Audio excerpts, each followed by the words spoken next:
All right, this is your lecture on feminism in Latin American studies. We had three different things that we looked at this week. We had the full-length documentary feature that I sent to you over the weekend. We had the reading by Gloria Anzaldua, the second chapter of her book. And then we had the fiction piece, the short story by Sandra Cisneros called Woman Hollering Creek.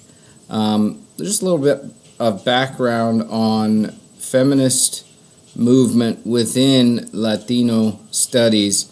One of the things that you'll note when writing the word Latino is that it ends in an O.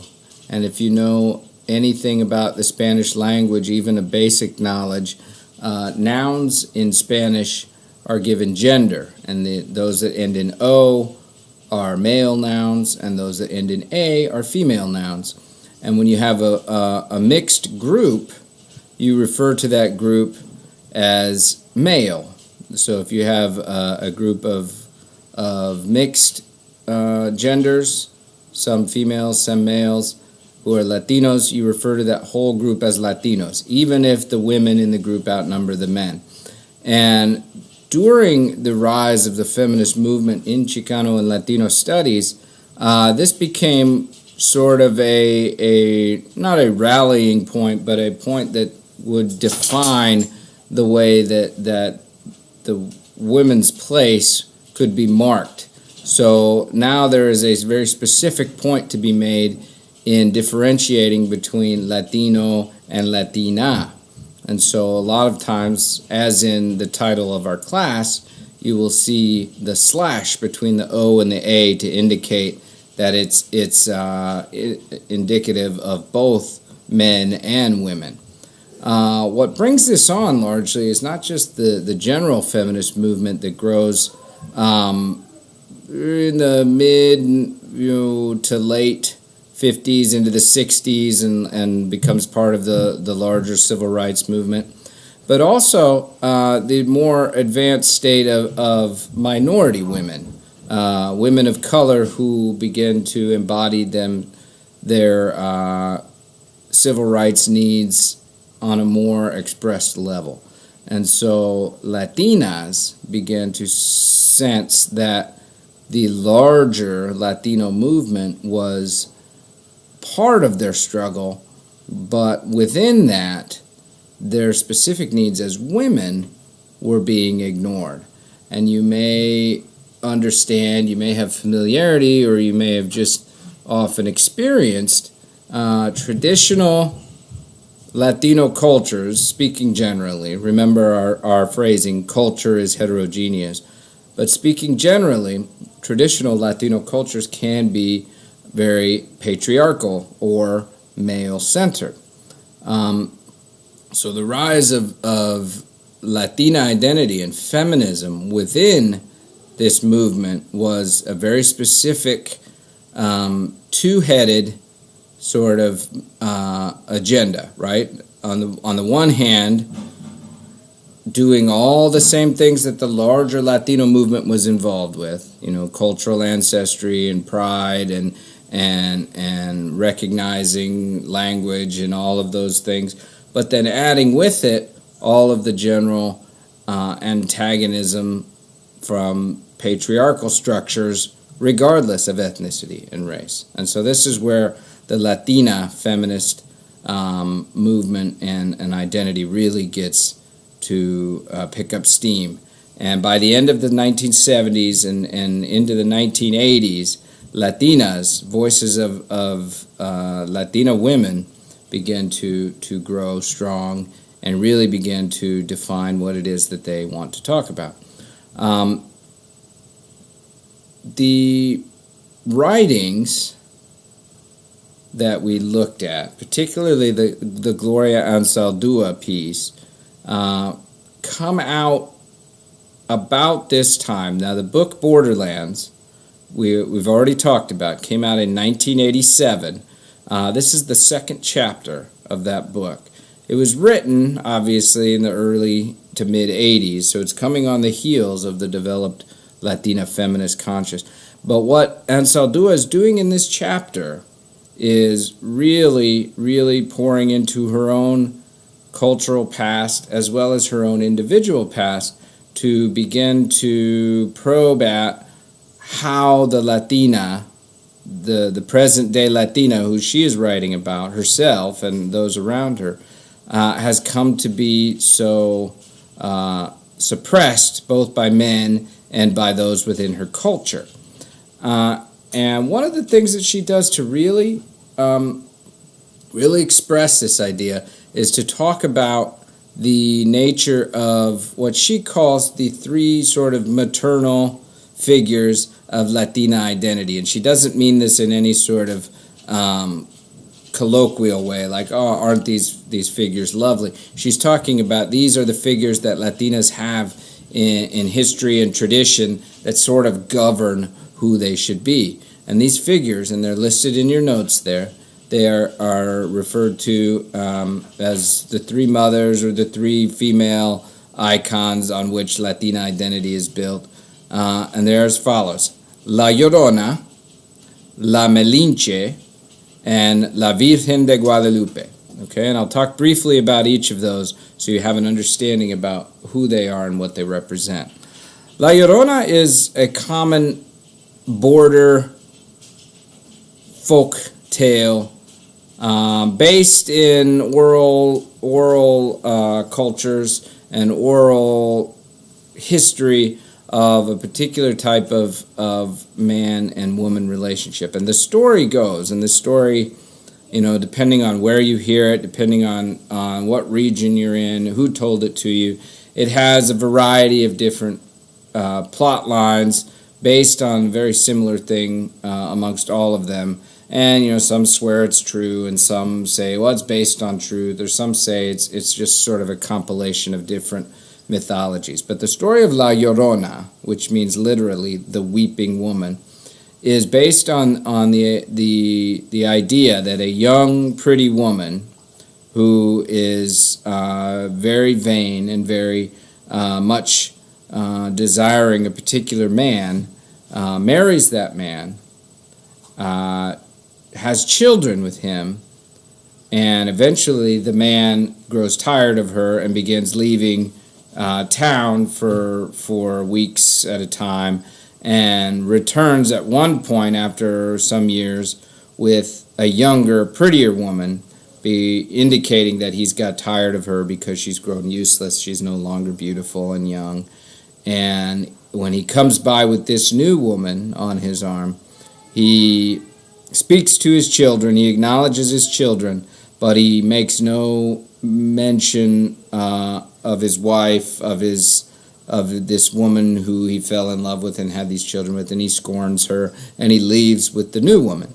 And the nature of the story is that the woman is unable to think logically and driven by rage and overcome with emotion. And you can see where lots of stereotypical portraits of the feminine identity are coming into play here. But anyway, she's driven to such a rage and spite towards her husband that she drowns her own children in the river because they remind her of him and their former life together. And immediately, continuing along the line about the women being driven by emotion, she is overcome with another emotion. She's regretful and can't believe that she's done this to her children, and she's crying for them and wailing and wandering the creek bed looking, where are my children? What did I do to them? All along the lines of reinforcing that stereotype that women are so emotionally fragile and can't control their own particular emotional outburst. And this woman, because of a man's leaving her, has been reduced simply to this lowest form of emotional output, the weeping woman. And this story gets told as sort of an adherent to young children being out at night after dark, in the way that you would say the boogeyman will get you. You would say to border cultures and young Latino kids, La Llorona will get you if you don't come home, because she's looking to replace her children. And it's kind of a ghost story, but it also kind of helps reinforce that idea that women are flat and easily definable characters. So La Llorona exists as this emotional, maternal composite of what Latino women have in their background. The second on this list is kind of based in history, kind of based in sort of mythological treatment of history, and that's the figure of La Malinche, or more commonly known as Cortez's mistress at the time of the Spanish conquest in Mexico. And the story goes, and this is again informed by some history and some narrative license. The story goes that a young Aztec woman was Cortez's translator and liaison between the Aztecs and Cortez and his army, and eventually became his lover, and she supposedly gave Cortez and his army the secrets and the inside track to conquering the Aztec people and imposing their new cultural rule and colonial rule on them. Now, this is based on, as I said, an actual historical figure, but the treatment of her has long been more slanted towards this stereotypical conniving woman type of portraiture. And what you get here is the idea that, much like La Llorona, where the woman was solely governed by emotion, here we have a little bit of a twist where this woman is very deviant and governed simply by a nature of subversive, calculating deviousness that is part of the woman's nature. And she's branded a cultural traitor and really a sellout. And for those of you that understand Spanish, she's also sometimes referred to as La Chingada. And for those of you that don't, you can look that up on your own. But the idea that Anzaldua, and I'll get to Anzaldua a little bit here, but Anzaldua and other scholars want us to recognize is that this treatment of La Malinche, the historical figure, has been sort of proselytized as fact, but in reality, the Aztec conquest was largely aided, number one, by as we all probably know, the introduction of different illnesses into the Western Hemisphere by the colonizers. But also you can't sort of factor out the fact that the Aztec nation had many enemies among the other indigenous people who were more than willing to help and promote the overthrow of their empire alongside Cortez. And so getting these common enemies to turn against the Aztec was probably more likely what led to their downfall than this woman supposedly giving away their secrets. So that treatment of woman as a conniving, underhanded, devious character who uses her role as a sexual being to overthrow her own people is reinforced in that type of story. Okay, and then the third one is the figure known as either La Virgen or La Virgen de Guadalupe. And probably there are several of you that know the story or versions of the story. And again, what we have here is a story that's based on both factual, quote-unquote, factual knowledge, historical knowledge, and perhaps a little bit of poetic license in terms of spinning the story. So I'm going to tell you the story first, and then I'm going to go back and explain to you a little bit about why the story is so significant. So the story begins in 16th century Mexico. So this is around the time and close to the first waves of Spanish colonialism in Mexico. So this obviously wasn't Mexico, it was New Spain. When a young boy by the name of Juan Diego, who has been described as either Indian. He's a Indian who lives in Mexico, what is now modern-day Mexico.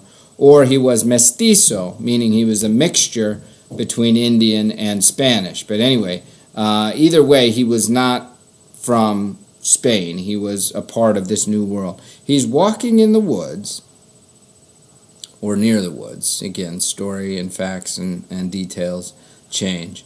And he comes upon a vision of a young woman, a beautiful young woman in the woods, who tells him that she would like for the bishop, the local bishop, to build a church in this area to as a shrine to God and to the religion that the colonizers brought with them.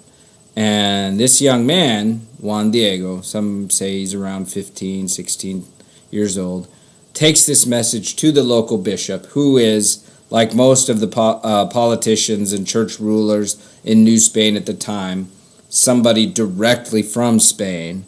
And he takes that information to him, and the bishop, wants proof, basically. He says to Juan Diego, "Why should I believe you? What is it that you have that would prove this to me?" And so Juan Diego goes away frustrated, but he comes back across this same area and again sees the vision of this young, beautiful woman. And Juan Diego tells her that the bishop doesn't believe him, and the bishop demands proof and doesn't trust that this vision would happen to him, just a lowly Indian or mestizo.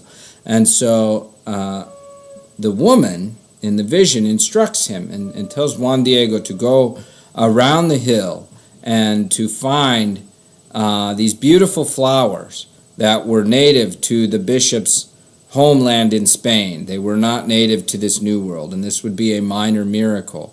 And so Juan Diego does, and he finds these flowers, and he wraps them in his cloak, and he takes them back to the bishop as proof that the woman has come to him and has demanded that there be a shrine and a church built in this area.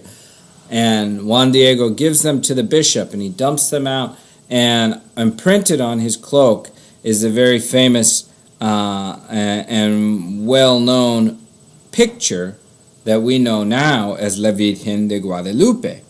It's the Virgin woman as apparition to a young Indio or mestizo boy in the early 16th century.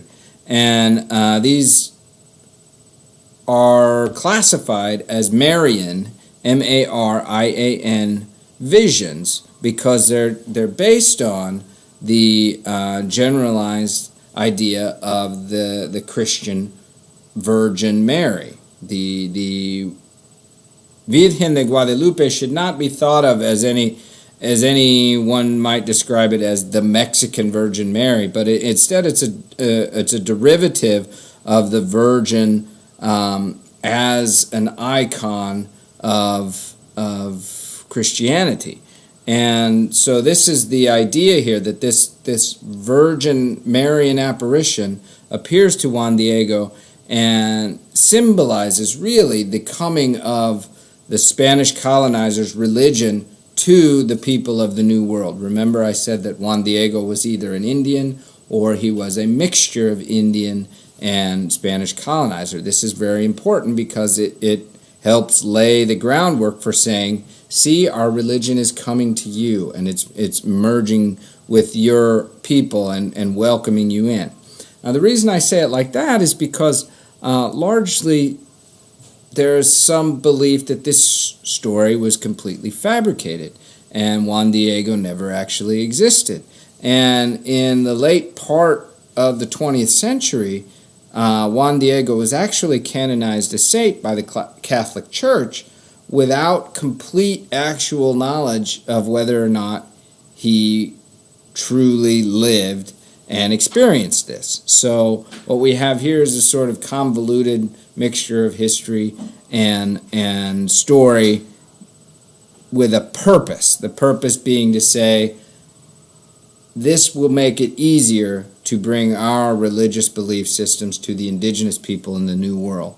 But out of this, the Virgin, La Virgen de Guadalupe, becomes that sort of third mother or iconic female that governs the Latina identity throughout history. And so if you put her with the other two, we go back to La Llorona and we talk about emotional, complex identity of motherhood. And then La Malinche, this sort of devious, underhanded, conniving, manipulative woman. And finally, La Virgen de Guadalupe, the purity, the sanctity, and the holiness. If you have these as the so-called three iconic mothers of what a Latina identity was supposed to be based on, you can see where pressures and monumental obligations of what a Latina should be begin to become very repressive.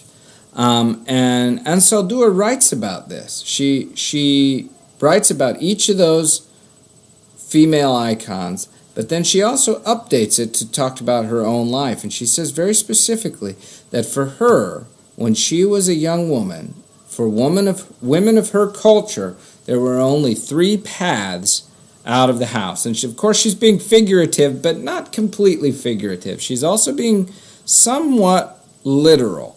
And if you notice, the three paths that she makes mention of line up very much significantly with these three supposed mothers.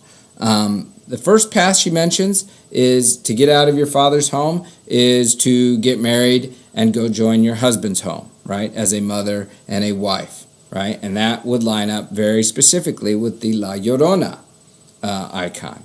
The second one that she mentions is that you could leave the house and be a prostitute. And she means this literally, or she could also mean what would equate to the same thing in this cultural depiction. You could leave and live singly on your own. Go pursue a job, a career, unmarried, in a house with no men, no older brother. All of that in this sort of cultural confinement would equate to being a prostitute.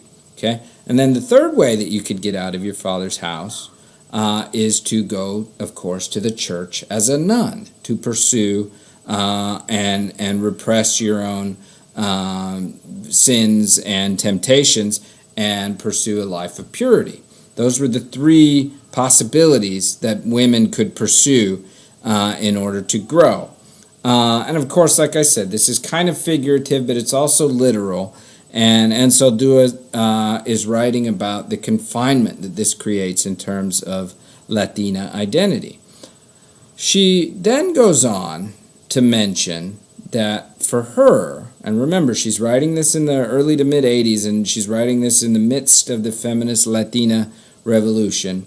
For her, she is creating a fourth option for women to move beyond this, and that she defines very calmly and specifically as education.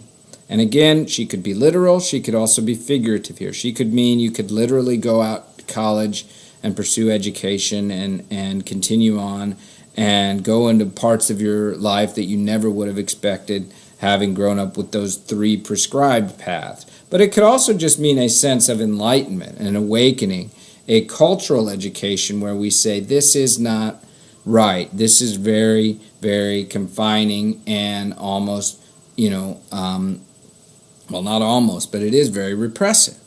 And so Anzaldua's suggestion that we educate ourselves, to move beyond this is largely what she suggests we need to do to overturn those three mother figures. So I want to take this point to sort of reiterate that those three mothers are not like the only choices that Latina women have. Like, well, which one am I going to be? Am I going to be a nun, a prostitute, or am I just going to be a housewife? No, that's not to say that. What I'm saying is that those sort of models have influenced the Latina identity for many, many generations traditionally. And again, they're not specifically literal. They're meant to be figurative in the sense that this overarching repression of Latina identity is built largely on how they choose to behave sexually. And this is what she gets into in the middle part of this chapter. And bear with me for a second. But if you notice, those roles, the mother, the prostitute, and the virgin, or the nun, they all have to do with what a woman chooses to do sexually. So this is very culturally and historically defining women by their sex. A mother, in this narrative, uses her sexuality in the quote-unquote proper way to reproduce and to have children. A prostitute, on the other hand, uses her sexuality for capital gains, right, in this sort of devious, subversive way.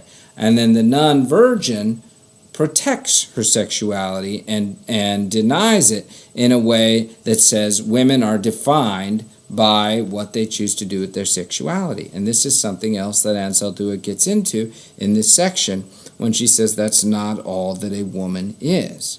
And this is very, very crucial if you remember, when we looked at the opening chapter of Gloria Anzaldua's book, Borderlands, she talks about the history of all Mexican Americans.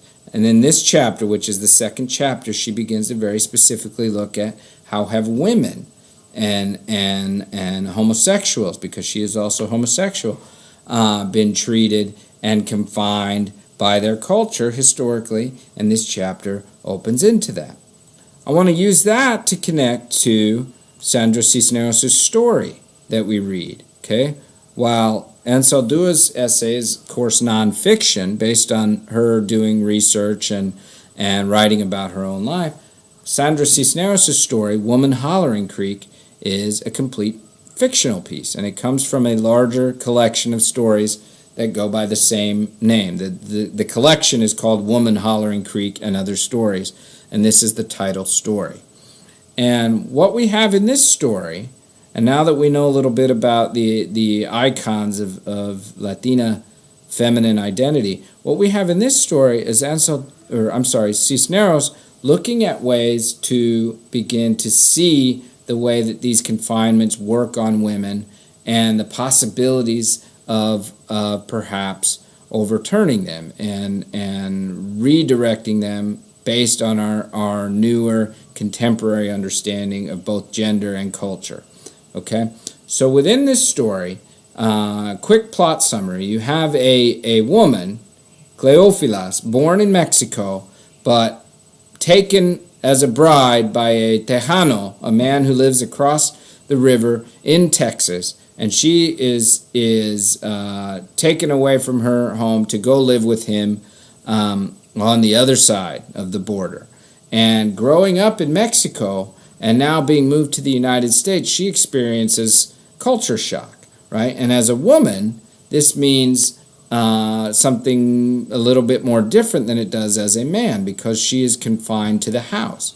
And she talks about living in this house on a day-to-day basis, watching the telenovelas on TV, reading the types of telenovelas about men and women, and subconsciously taking it in what it means to be a wife and what it means to be in a relationship.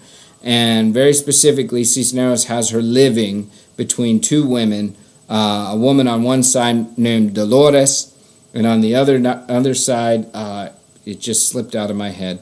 But if you understand that Dolores is Spanish for pain, and the other woman is named Soledad, solitude, alone. So she lives between these two women when she's in the United States. It's very, very metaphoric, of course. Through the plot line of the story, we learn that her husband is abusive.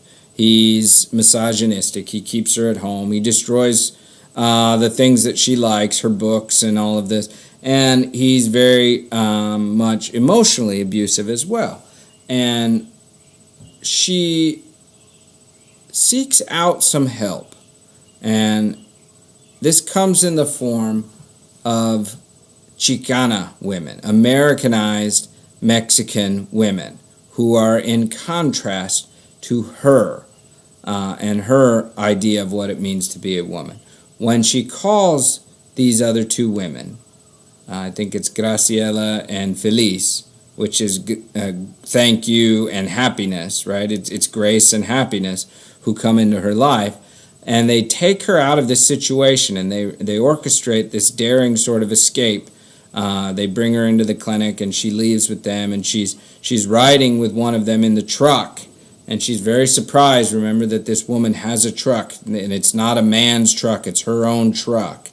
And she's very much a more brazen type of woman than Cleophilas has experienced before in her life. And it's Cisneros' way of representing the Chicana, the empowered Mexican-American woman who has taken it upon herself to debunk the myth and the stereotypes of women in Latina culture. And these women, these two Chicanas, help her break out of her rut and get her out of there. And there's one very specific scene towards the end of the story where they go across the creek named Woman Hollering Creek.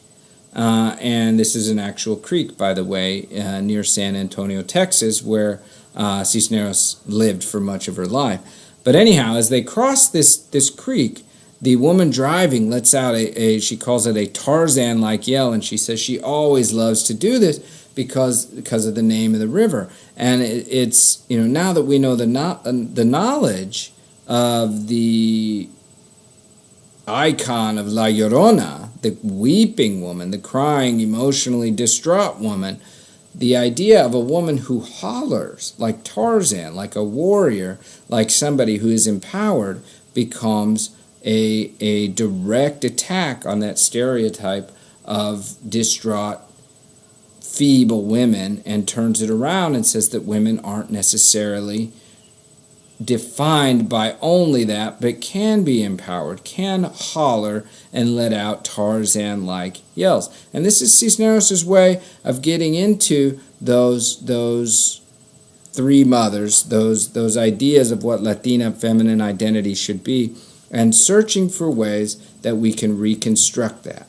And that is why I chose this story for us to look at, because it represents the influence of feminist ideologies on culturally